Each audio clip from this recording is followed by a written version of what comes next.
প্রত্যেকটা ভোটের তার পেছনে একটা গল্প থাকে। তো আজ আমরা ঠিক সেটাই করতে চলেছি। পশ্চিমবঙ্গের চৌরঙ্গী এলাকার সেই গল্পগুলোকে একটু কাছ থেকে দেখব, বোঝার চেষ্টা করব যে ওখানকার মানুষ ঠিক কী ভাবছেন, আর তাদের দেওয়া যে রায় মানে যে ম্যান্ডেট, সেটা আদতে কি বলতে চাইছে। দেখুন, চৌরঙ্গী এটা তো শুধু কলকাতার একটা ভৌগোলিক কেন্দ্র নয়, রাজনৈতিকভাবেও এর গুরুত্ব কিন্তু অনেক। এই যে এখানকার ব্যস্ত রাস্তা, বাজারের ভিড়, এর মধ্যেই তো মিশে আছে সাধারণ মানুষের আশা, তাদের আকাঙ্ক্ষা। আর দিন শেষে এই আশা আকাঙ্ক্ষাই কিন্তু ভোটের ফলটা ঠিক করে দেয়। তো আমাদের আজকের এই আলোচনাটা আমরা মোট 5টা ভাগে সাজিয়েছি। প্রথমে আমরা চৌরঙ্গীর মানুষের একেবারে মনের কথা শোনার চেষ্টা করব। তারপর দেখব ডেটা বা সংখ্যাগুলো কি বলছে। এরপরে আমরা দেখব যে এই যে জনাদেশ, এর পেছনের কৌশলটা কি ছিল। আর সবশেষে একটা ভালো ভবিষ্যতের জন্য কি করা যেতে পারে তার একটা রূপরেখা তৈরির চেষ্টা করব।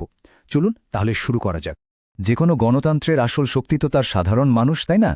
তো চৌরঙ্গীকে যদি সত্যি বুঝতে হয়, তাহলে সবার আগে আমাদের শুনতে হবে ওখানকার ভোটারদের কথা।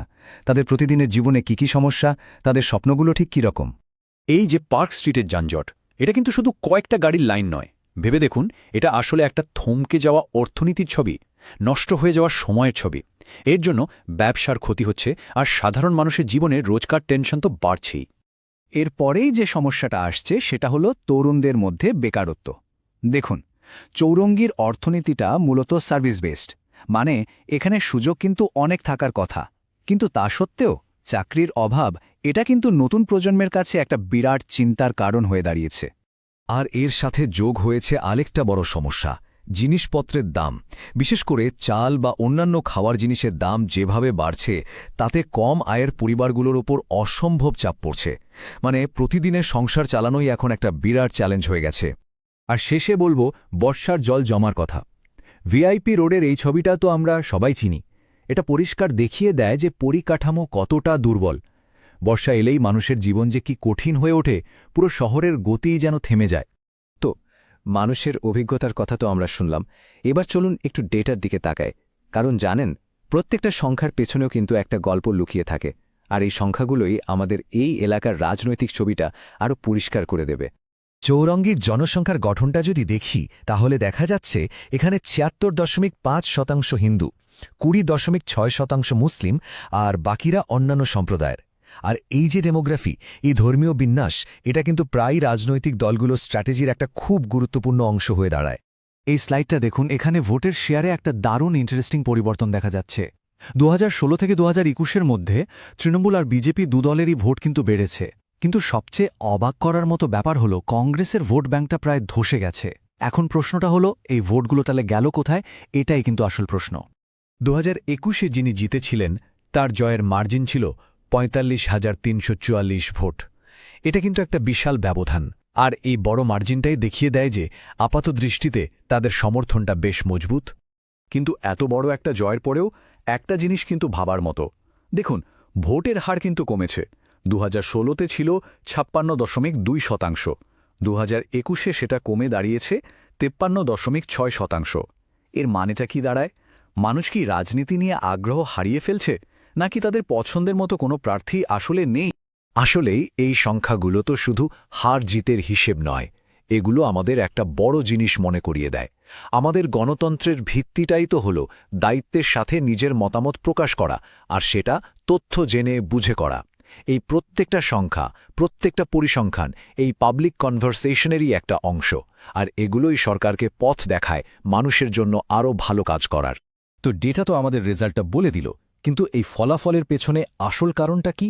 এবার আমরা একটু গভীরে যাব, সেই রাজনৈতিক সিস্টেম আর স্ট্র্যাটেজিগুলো বোঝার চেষ্টা করব যা এই ম্যান্ডেটটা তৈরি করেছে। চলুন, ক্ষমতাসীন বিধায়ক নয়না বন্দ্যোপাধ্যায়ের একটা SWOT অ্যানালাইসিস করা যাক। একদিকে দেখুন ওনার পরিচিতি আর দলের শক্তিশালী সংগঠন, এটা ওনার সবচেয়ে বড় শক্তি। কিন্তু অন্যদিকে পরিষেবার অভাব আর কিছু আইনি মামলা, এগুলো কিন্তু ওনার দুর্বলতার জায়গা।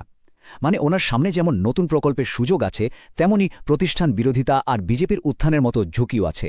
এ সবকিছুরই কিন্তু ভোটের ফলে একটা প্রভাব পড়ে। যে কোনো নির্বাচনে জেতার জন্য কিন্তু শুধু টাকা থাকলেই হয় না।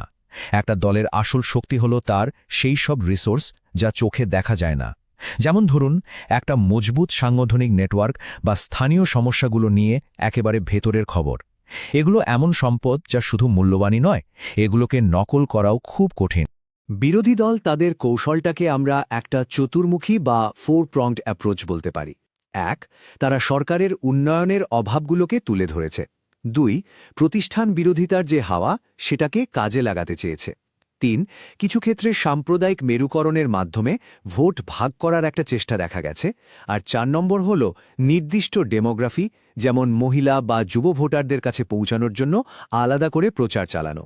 এই 4টে পিলার মিলেই তাদের পুরো স্ট্র্যাটেজিটা দাঁড়িয়েছিল। তো অ্যানালিসিস তো অনেক হলো, এবার একটু সমাধানের কথায় আসা যাক। মানুষ যে ভোটটা দেয় তার বিনিময়ে তাদের ঠিক কী পাওয়া উচিত? চলুন চৌরঙ্গীর ভবিষ্যতের জন্য একটা ব্লুপ্রিন্ট নিয়ে ভাবা যাক। আমাদের প্রথম প্রস্তাবটা হলো একটা স্মার্ট রোড আর ড্রেনেজ আপগ্রেড প্রজেক্ট। এর জন্য আনুমানিক খরচ ধরা যেতে পারে 85 কোটি টাকা।